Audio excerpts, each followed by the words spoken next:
Hey, Bible readers, I'm Tara-Leigh Cobble, and I'm your host for the Bible Recap.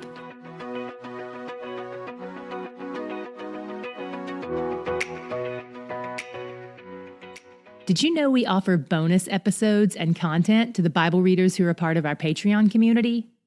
This month, we're offering bonus content that is a special episode on how to study the Bible instead of just read it.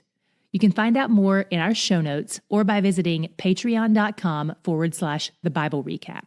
That's patreon.com/the Bible Recap. Yesterday, Jacob and his family fled from Laban to head back toward Canaan, which is where his brother Esau lives, the one who wanted to kill him.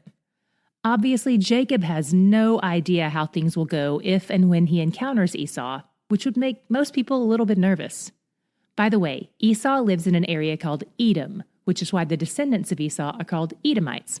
We'll see that term a lot in the future. Jacob sent some messengers ahead of him to smooth things over if they encountered Esau, and the messengers came back saying, "He's coming, and he's got 400 guys with him." Uh-oh. So Jacob divided everyone and everything in half so that if Esau attacked, he couldn't take it all. He's strategic, he's maybe driven by fear, but there's also this really beautiful moment where he's humbled and he praises God for his provision. He acknowledges his reality. In 32:9, we see the first time Jacob addresses God by his name. And in 32:10, he says, "I am not worthy of the least of all the deeds of steadfast love and all the faithfulness that you have shown to your servant." And in the midst of fearing the worst, Jacob remembered God's words and appealed to him with reminders of his specific promises to their family. Then he sent a present ahead to Esau to appease him. If someone sent me 550 farm animals in the mail, I would not view that as a gift, but these are different times. Then he sent his wives and kids ahead of him and spent the night alone. During the night, he wrestled with God. Doesn't most of your wrestling with God happen when you're alone, and even at night? Jacob is literally wrestling, though. He doesn't appear to be having a vision. This doesn't appear to be a metaphor, mainly because he leaves with an injury. This instance is another theophany, an appearance of God on earth. And more specifically, since the Hebrew word here is Elohim, that implies creator and judge, I'm inclined to believe this is another encounter with God the Father, like the encounter Abraham had in chapter 18. They wrestled all night, and as the sun is rising, Jacob tells him that he won't let go until he blesses him. The man replies, "What is your name?" Don't let this fool you. God often asks questions he knows the answers to. Those are literally the only kinds of questions God can ask. That's one of the perks of being omniscient. Omniscient means he knows everything. Jacob tells him his name, and the man's response clues us into the fact that he's God.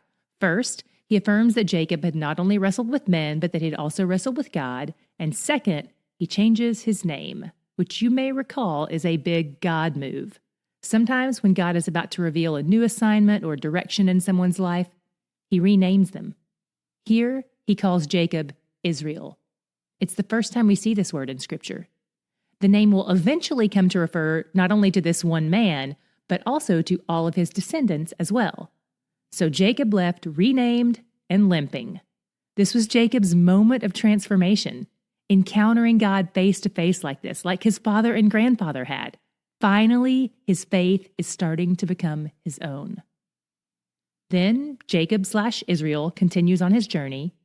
He stacks up his people in order from least loved to most loved, and they eventually run into Esau, who actually seems excited to see him. They have a nice little chat, and then it becomes hard to tell if they're actually being humble and kind or if they still don't trust each other. But then it becomes clear where Jacob stands, at least. He agrees to follow Esau, but after Esau leaves and heads south, Jacob goes west. He was heading toward the land of Canaan, where God had called him. He bought some land, and he erects something on it to commemorate the occasion, but for the first time, it isn't a pillar. For the first time, it's an altar. Not a Canaanite memorial, not a pagan ritual, but an altar. And he names it El Elohe Israel, which means God, the God of Israel. His name. He's honoring the God who drew near to him, who wrestled with him, who injured him and protected him all at once. An altar. I love it. I do not love what happens next in chapter 34. Here, Dinah, the one daughter among the dozen kids of Jacob, is the new girl in the new land that they've moved to, Shechem. In Shechem, there's a guy named Shechem, and his dad is a man of status in the land. Shechem falls in love with Dinah, or at least Dinah's appearance, and he rapes her. After that, he wants to marry her, so he tries to get his dad to negotiate an arrangement with Jacob.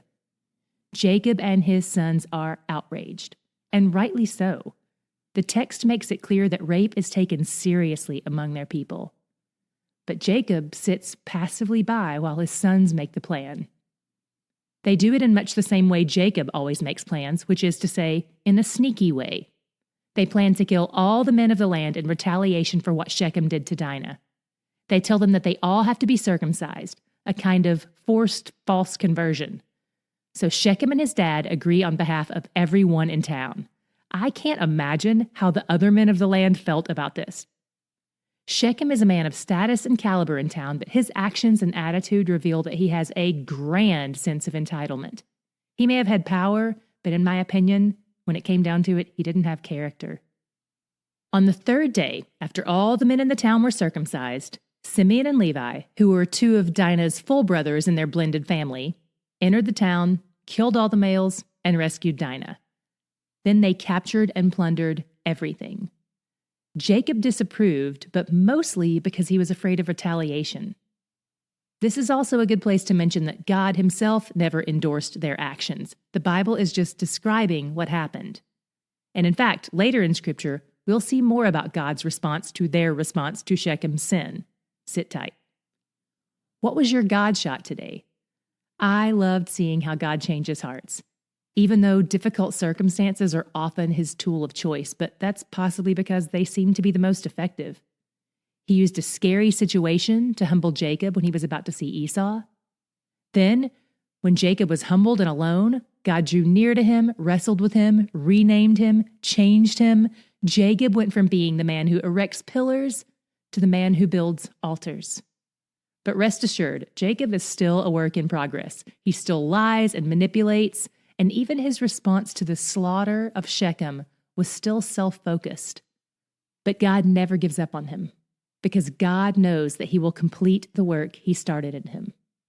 And I think Jacob is starting to feel the desire to grow in that direction of becoming the new man with the new name, the man whose actions reveal his trust in God, the man who knows that he's where the joy is.